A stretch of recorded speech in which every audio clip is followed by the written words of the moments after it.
võluriks saada, siis mis töid sa elus üldse teinud oled, kui me juba töölainel oleme? Ei olegi, ma ei tea, ma olen libisenud kõik need 40 aastat, nii et ma ei ole pidanud tegema midagi, nagu mingi graafiku järgi tööl käima? See ei ole üldse absoluutselt see, oleks tapnud mu hinge, ma ei saa nüüd rääkida enam selle, et see tapaks, sest et see on selja taga kõik, see põhiosa on tehtud, see 40 aastat.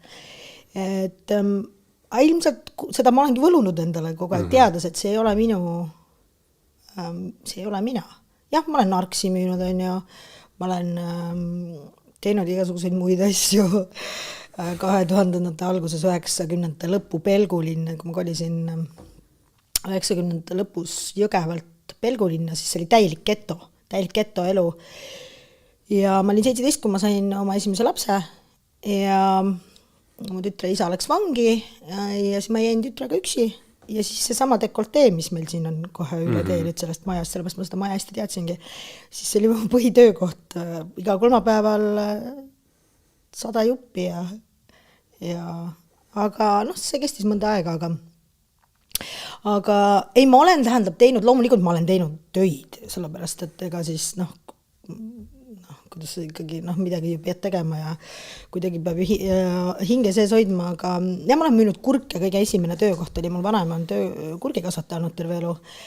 Müügiinimene. Ma olen müügiinimene, jah, aga ma enne kõik oskan vist ennast kõige paremini müüa või seda keelt siis nüüd, millest me rääkima ei pidanud. Aga keskturul siis kurgimüüja mul oli täitsa oma laud ja siis ma võisin ka olla mingi 9 juba äkki või. Ja siis sealt pärineb ka minu selline esimene siis vene keele oskus, et mul see tänava vene keel ja tänava soome keel ja sellised asjad on nagu päris hästi suus. Et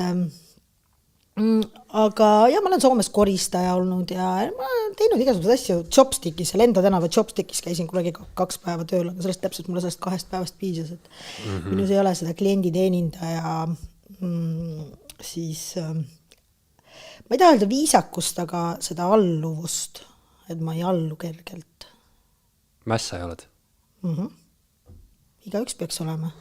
Ainult nii saabki, sest et kui sa lähed kaasa sellega, mida sulle peale surutakse, et sa pead käima nüüd tööl ja sa pead käima koolis ja siis sa ei ole enam sina ise. Et ma olen kogu aeg oma klišeelikult öeldes oma trummi järgi käinud ja täpselt seda see võlumine võib-olla tähendabki. Eesti Esu